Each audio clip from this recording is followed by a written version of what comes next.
The question that you should be asking is not, why does nothing give me joy? It is, why did I need external things to give me joy? The answer is not comfortable. You have spent your life trying to feel good, and that attempt is exactly what prevents you from being okay. The search for security produces insecurity. Each effort to achieve satisfaction confirms to your system that something is missing. But who is searching? Is there a you separated from the experience, piloting from somewhere? Or is that separation the trap? The joy that worked before only existed in movement. Capturing it has always destroyed it. Now the mechanism has failed. The obvious explanation? You are broken. But that explanation protects the system that has just crumbled. The other reading is that the collapse is not a disease. It is the end of the illusion. The emptiness that scares you is not a loss. It is the first silence after decades of noise.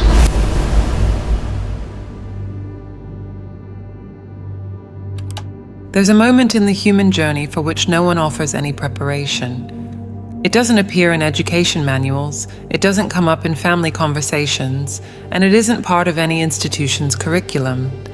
An experience that cuts across cultures, ages, and social conditions, and yet remains shrouded in silence.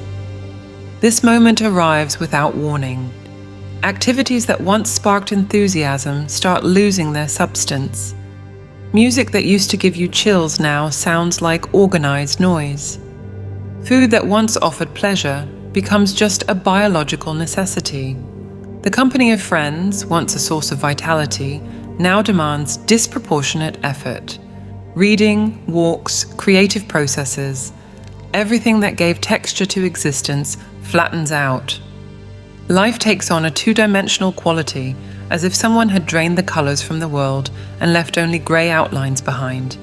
Do you recognize this description? Maybe you're experiencing exactly this right now, or maybe you know someone close to you who's crossing this territory. The first reaction follows a predictable pattern. Fear sets in, and with it comes the need to name what's happening. The mind searches for familiar categories. Depression, that word comes up automatically. Something chemical went haywire in my brain. Life wore me down. I've become cynical, incapable of feeling. The explanations all converge on the same conclusion. Something is deeply wrong with me. The question emerges with force. What happened? Why can't I feel anything anymore? Notice that this interpretation carries an assumption that's rarely examined. It assumes that the previous state, the one where things worked, where pleasures fulfilled their function of entertaining and distracting, represented the healthy condition, the standard of normalcy to which you should return. But what if that assumption is wrong? Alan Watts spent decades investigating this question. In his analysis, the disappearance of old securities and certainties doesn't constitute a calamity, but something close to a blessing. This collapse almost compels a person to face reality with an open mind, and only through an open mind can you perceive what has always been present. Just as you see the sky through a clean window, not through glass fogged up by expectations. What you interpret as death may function as birth. The disappearance of joy as you knew it doesn't represent subtraction, but the opening of space. Something different is trying to emerge, something you don't recognize yet, because your eyes remain calibrated to detect the old sensations, the familiar ways of being touched by existence. There's a blindness caused by expectation. When you search exclusively for what you already know, it becomes impossible to perceive what's emerging. The mind operates like a radar tuned to specific frequencies. Everything that vibrates outside that range goes unnoticed, not because it's absent, but because the instrument wasn't designed to pick it up. Watts observed that people spend their lives chasing experiences and joys that only have value because they're temporary. Music enchants through its rhythm and flow. The moment you try to freeze a note or extend a chord beyond its natural time, the rhythm is destroyed. Trying to make permanent what only exists in motion means working against the nature of life itself. What you're experiencing now, this flatness, this absence of spark, may be your first glimpse of something most people never confront, The mechanisms that maintain the illusion of satisfaction have stopped working. This terrifies because, without those mechanisms, all that's left is direct confrontation with existence as it actually is. But here's the point that deserves maximum attention. Palatable to whom? Tolerable according to what criteria? These questions lead to an investigation into the true nature of what we've always called pleasure and joy. Because before understanding what's being born, it becomes necessary to examine what exactly died. And the discovery may reveal that what was lost was never what you imagined it to be. What exactly was lost when joy disappeared? The answer to this question may dismantle convictions that support an entire architecture of behaviors and expectations cultivated over a lifetime. And perhaps that's why so few people are willing to investigate it. Hunger settles into your body. You eat. Something you call pleasure arises. It seems simple, but there's a trap hidden in this sequence. The pleasure that arises from eating depends entirely on the hunger that preceded it. Remove hunger from the equation, and food becomes a mechanical act. It's not the food itself that generates pleasure. It's the elimination of discomfort. Loneliness appears as an emptiness in your chest. Someone offers attention, and a wave of joy washes through your body. It seems obvious. Company brings happiness. But remove the prior loneliness and observe what happens. The same attention no longer moves anything. What was called joy reveals its true face. It was merely the temporary end of a discomfort. This mechanism operates in virtually everything people pursue: satisfaction of lack, filling of absence, scratching an itch. Most of what gets called pleasure in ordinary life is nothing more than relief in disguise.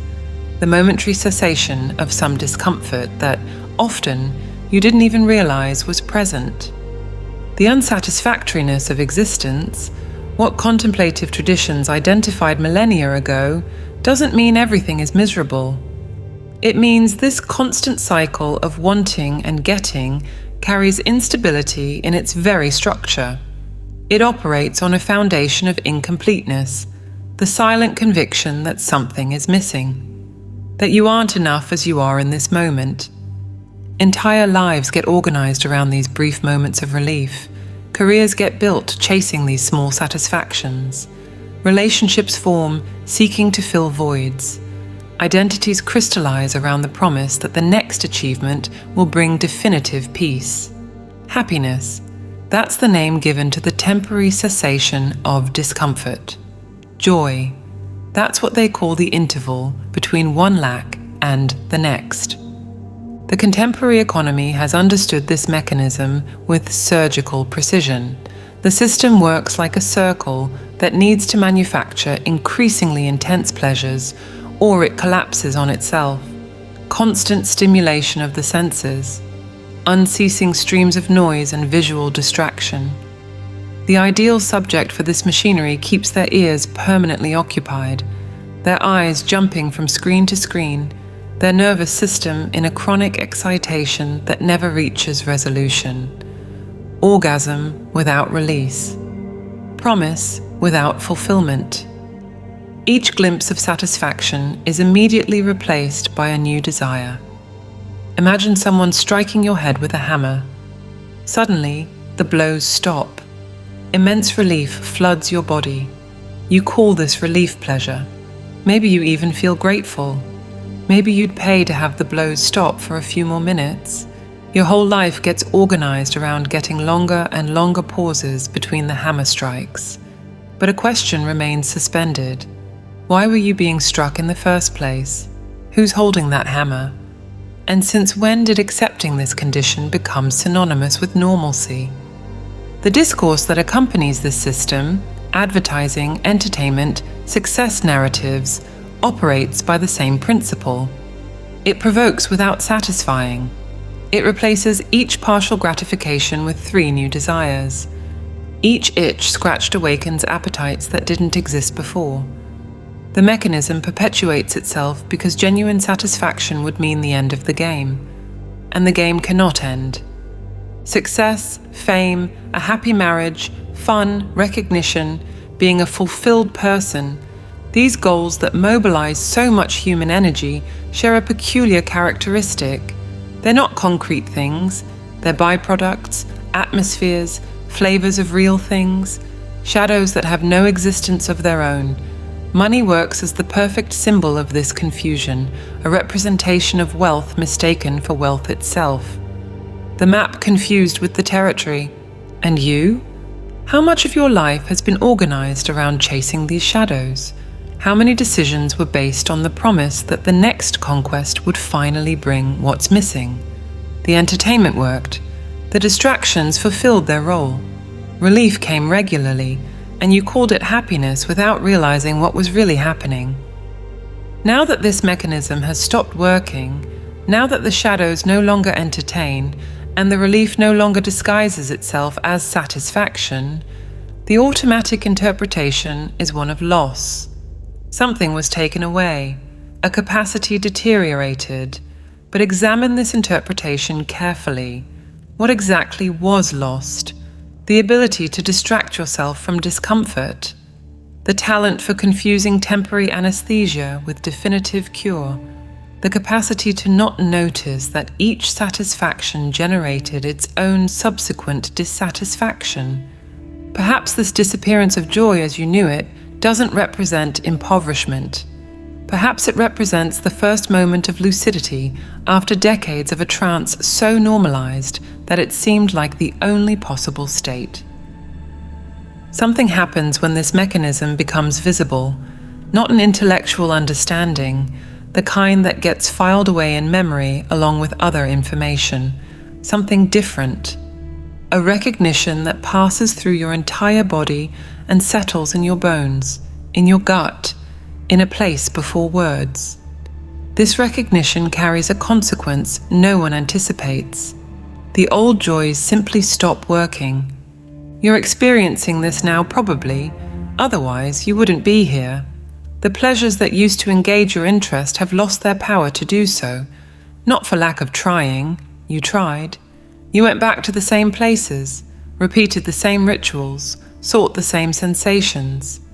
But something had changed. The magic evaporated. The trick was revealed. And revealed tricks don't enchant anymore. Scratching stops satisfying when you realize the itch was being created precisely to allow the pleasure of scratching it. The system that promised satisfaction depended on generating prior dissatisfaction. The relief that was sold as happiness required the constant manufacture of discomfort. Without the problem, the solution loses meaning. Without the disease, the medicine has no function. The whole arrangement was sustained by a circularity that, once perceived, can no longer be ignored. Chemical dependency offers a precise mirror of this mechanism. The substance enters the organism and produces euphoria. The body adapts. The absence of the substance now generates discomfort, withdrawal symptoms that didn't exist before the first use. The next dose relieves those symptoms, and this relief is experienced as pleasure. But observe the structure.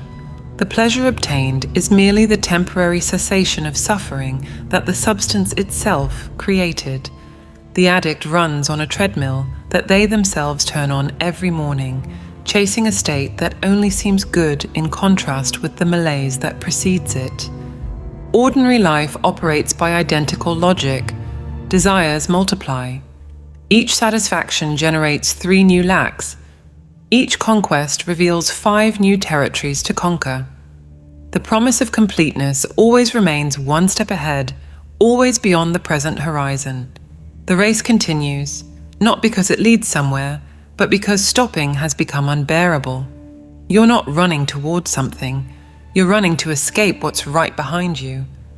When this pattern reveals itself, not as theory, but as direct perception of what's happening, the entire system collapses.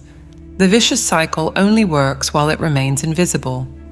The illusion that the head is separate from the tail, that there's an I chasing external satisfactions, that happiness resides at some point in the future not yet reached. This illusion sustains the entire mechanism. The instant you see the complete circle, the imagined separation disappears. And with it, the impulse to keep spinning. Pleasure loses its appeal because you've seen through it, not because you've become cynical. That would be another way of remaining trapped in the same game, just with the sign reversed. The loss of appeal comes from a different place. It comes from perceiving that what you were chasing was never where you were looking, that all those joys were elaborate ways of escaping from yourself, from the present moment, from what simply is, sophisticated distractions, anything that kept attention occupied with something other than the immediate reality of existence. This capacity for distraction, for being carried outside yourself by experiences, thoughts about the future, or ruminations about the past, this capacity has simply gone. The old excitements don't excite. You look at activities that consumed hours, days, years of your life, and can no longer remember what you saw in them. Like waking from a dream and realizing the urgencies that seemed so real moments before were fabrications of a sleeping mind. The predominant feeling is that something essential has been removed. A vital part of human experience seems to have been extracted, leaving only an empty outline where there used to be substance. This is terrifying. The mind seeks to restore the previous state. Maybe I'm sick. Maybe I need help. Maybe something has broken irreparably. But there's another possibility. What if nothing has broken? What if, on the contrary, something has finally worked as it should? The vicious cycle required unconsciousness to maintain itself. It required you not to perceive the nature of the game while playing it. It required the illusion that the chase was leading somewhere, that the next object of desire would be different from all the previous ones. You've seen through the curtain. The magician was caught preparing the trick. The show cannot continue, not because talent or willingness is lacking, but because the entire structure depended on a deception that's no longer possible to sustain. This state doesn't represent the end of the story. It represents the space between two completely different ways of existing. A territory that few cross because most find ways to restore the illusion before getting here. You didn't find one, or the ways you found stopped working, and now you're in this strange place, the gap between worlds, the transition between what was and what hasn't yet been revealed. What happens after the mechanism stops working? This question haunts those who've made it this far. The old distractions have collapsed. The pleasures that sustain the routine have lost their power. The game has been revealed. And now what? Now you're in the gap. This term precisely describes the territory that opens when the old structures crumble, but what's coming next hasn't yet taken form. It's not the end, though it feels like it. It's not the arrival, though exhaustion suggests it should be. It's the space between, the transition, the hallway connecting two rooms in a house you don't yet fully know. The first characteristic of the gap is the absence of support. There's nothing to hold on to. The certainties that once offered stability, about what brings happiness, about what's worth pursuing, about how life is supposed to work, these certainties didn't survive the collapse. You look around searching for something familiar and don't find it. The ground that seemed solid turned out to be a temporary construction. The vertigo of this discovery doesn't pass easily. The most common reaction to this vertigo is trying to rebuild, gather the pieces of the old system and assemble something similar to what existed before. New hobbies, new relationships, new goals that promise to restore that sense of purpose. Many people succeed. They reinstall the mechanism, reconnect the gears, and go back to chasing satisfactions they already know are temporary. But at least the race offers distraction from the void. You're here because that reinstallation didn't work, or because something in you refuses to try. Imagine having spent your life in a room lit by candles. The dim light creates shadows on the walls, forms that move, patterns that change, a private theater that entertains and occupies attention. You develop your entire life around these shadows. You learn to interpret them. You find favorites. You avoid the ones that bother you. You construct meaning from projections. Then the door opens and strong light enters. Your eyes hurt. Everything seems faded, excessive, without the defined contours the shadows offered. And the shadows themselves, that whole universe that occupied your days, disappear. They evaporate in the brightness. The first impulse is to close the door, return to the familiar dimness, restore the world that made sense. But you've already seen what lay beyond, and pretending you didn't see requires effort that may no longer be worthwhile. What hasn't become clear yet, because your eyes are still adjusting, is that the shadows were never the reality. They were representations, projections, effects of light on a surface. The room was always there, with everything it contains. You didn't lose anything real. You lost the capacity to entertain yourself with illusions, and that only seems like loss, while the illusion is confused with the thing itself. The life you knew was based on contrast, good times against bad times, pleasure against pain, excitement against boredom. Shadows only exist because there's partial light. Total brightness dissolves them. The pleasures you pursued only existed in contrast with the discomforts that preceded them. Remove the contrast, and what remains? This question terrifies because the mind cannot anticipate the answer. Everything it knows operates by contrast. Good is what isn't bad. Pleasure is what isn't pain. Happiness is what isn't sadness. A state that doesn't depend on opposition, that simply is, remains unimaginable to a mind trained in dualities. The gap is the period when your eyes adjust.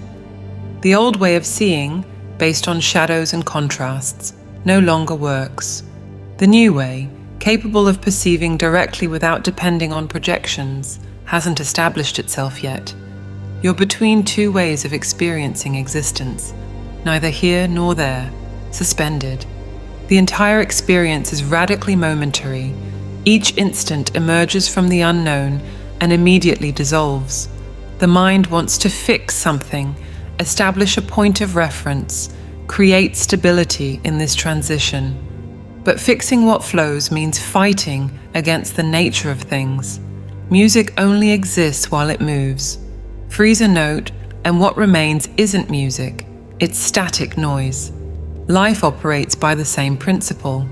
The gap isn't a problem to be solved, it isn't an obstacle to be overcome, it isn't a bad phase that needs to pass quickly, so normal life can return. The gap is a necessary condition for something different to emerge. As long as the space is occupied with rubble from the old system, or with frantic attempts to rebuild it, there's no opening for whatever comes next. Remaining here requires something contemporary culture rarely develops: the capacity to sustain discomfort without trying to resolve it immediately, to stay with the vertigo, to inhabit uncertainty, to not know and not pretend that you do. What exists on the other side of this adjustment? The question is valid, but answering it now would create another image to pursue, another shadow in place of those that disappeared. What can be said is that something remains when the distractions are gone, something that doesn't need contrast to exist, that doesn't depend on circumstances to manifest. This something wasn't created by the collapse. It was always present, just obscured by the constant agitation of a mind too busy chasing shadows to notice what was right in front of it. The most common response to the state you're experiencing follows a predictable script. Faced with the disappearance of old joys, the mind concludes it needs to find new sources of satisfaction. The problem, according to this logic, is that the old formulas ran out. The solution would be to discover different formulas. New hobbies emerge as obvious candidates. Maybe painting, rock climbing, or exotic cooking. Some unexplored activity that might reignite the lost spark. New relationships enter the equation. Different people, novel connections, social circles that offer fresh stimuli, travel to unknown places, career changes, anything that promises to bring back that feeling of being alive that seems to have vanished. When this first round of attempts fails, and it does fail, the strategy intensifies. If normal stimuli don't work, maybe stronger stimuli will. Louder music, more radical experiences, more extreme sensations. The logic is the same as someone whose taste buds have gone numb, trying increasingly hot peppers to feel something. The volume increases, the intensity escalates, the risks grow, and satisfaction remains absent. This path doesn't just fail, it makes the situation worse. Each frustrated attempt confirms the suspicion that something is fundamentally wrong. Each new experience that doesn't deliver what was promised deepens the feeling of emptiness. The race accelerates, but the finish line recedes by the same proportion. You run faster and get more tired without ever reaching what you're chasing. The search for security and satisfaction is, in itself, a form of pain. Examine your own experience. The constant race after something to complete existence, this race isn't neutral. It carries tension, anxiety, and the persistent feeling that the present moment is insufficient and needs to be replaced by a better future moment. The very act of seeking confirms and reinforces the conviction that something is missing. And the more you seek, the more solid this conviction becomes. What's really needed isn't more stimulation, it's less. It isn't finding new objects of desire, it's stopping the chase after objects. It isn't filling the void with increasingly intense experiences. It's ceasing to try to fill the void. Stopping the search seems the same as giving up. Accepting the present moment seems like conformism. The entire culture is organized around the premise that improving means acquiring more, achieving more, and experiencing more. Suggesting the opposite movement is equivalent to questioning the foundations on which most lives are built. But observe what happens when the search actually stops, not as a technique, not as yet another strategy to achieve a desired result, but as genuine surrender, as the moment when you simply give up trying to manufacture internal states through external manipulation. Something extraordinary emerges, not immediately perhaps, not dramatically, but something reveals itself, something that was always present, obscured by the constant agitation of a mind too busy chasing satisfactions to notice what existed before all the chasing began.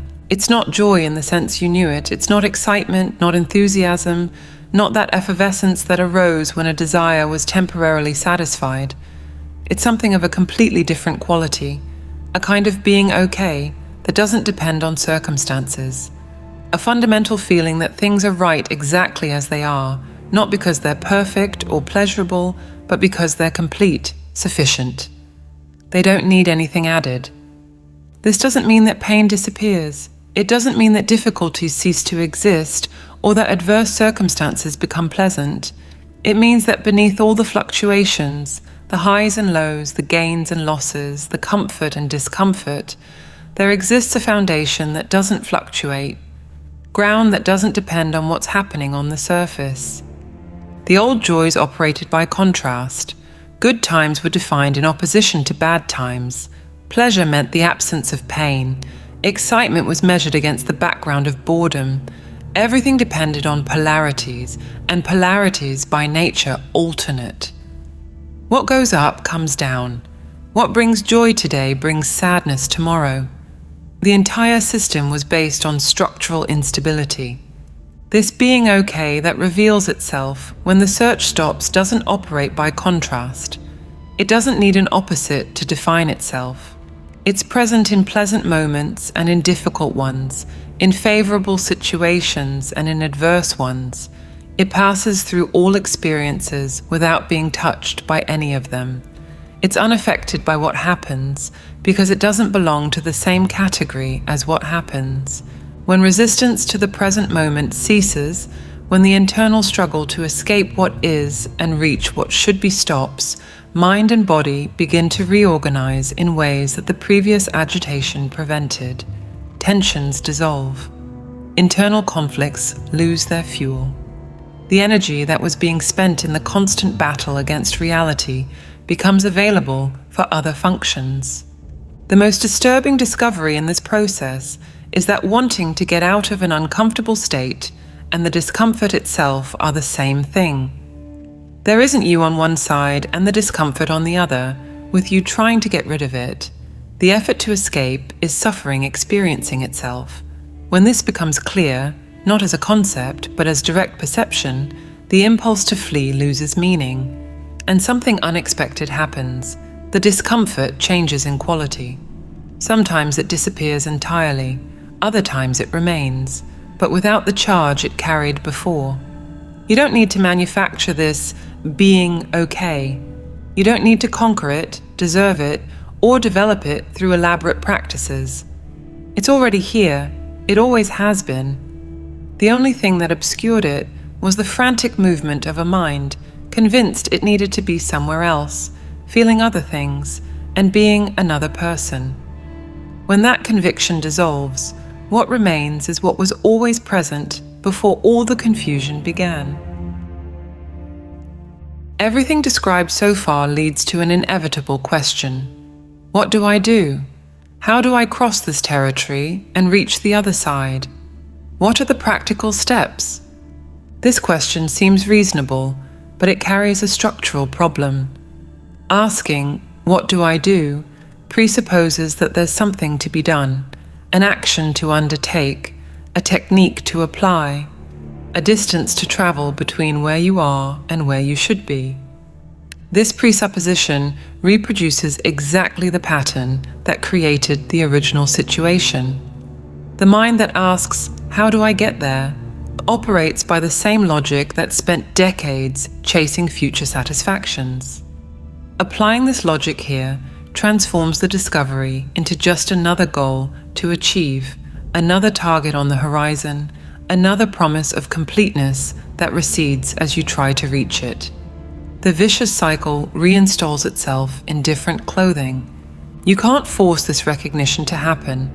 Any effort to produce the state described in the previous sections pushes it away, because the effort itself confirms the premise that something is missing. The act of trying to reach presupposes you haven't arrived yet, and as long as that premise is operating, the feeling of incompleteness remains intact. As long as there's a motive to become something different from what you are now, as long as the mind considers it needs to escape the present moment to find satisfaction, the trap keeps working. It doesn't matter if the goal is money, relationships, experiences, or elevated spiritual states. The structure is the same. Something is wrong here, and I need to get there to fix it. The question, "What do I do about it?" is only asked by someone who hasn't yet understood the problem.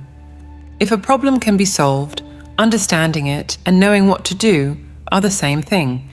You need to see and feel what you're experiencing as it actually is, not as it's named or categorized. This opening of the eyes produces a transformation in the way of understanding and living that reveals many of the most confusing problems as illusion. Recognition happens, when it happens, at the moment the attempt ceases, not as a strategy, not as a refined technique of not trying that's secretly still trying, but as genuine surrender to what's already the case. Real giving up, the point where you stop fighting against the present moment and simply allow it to be what it is. And even then, it might not happen, or it might happen and disappear, or it might arise so subtly that you don't even register it initially. There's no guarantee. There's no predictable relationship between action and result. The mind that demands certainties will be frustrated by this information, but frustration is also part of the process of letting go of control. When it happens, it's not spectacular. It doesn't resemble the dramatic descriptions imagination produces. It's common, ordinary, almost disappointing for those expecting fireworks. The difference isn't in something added to experience, but in something removed. The constant tension of needing to be somewhere else.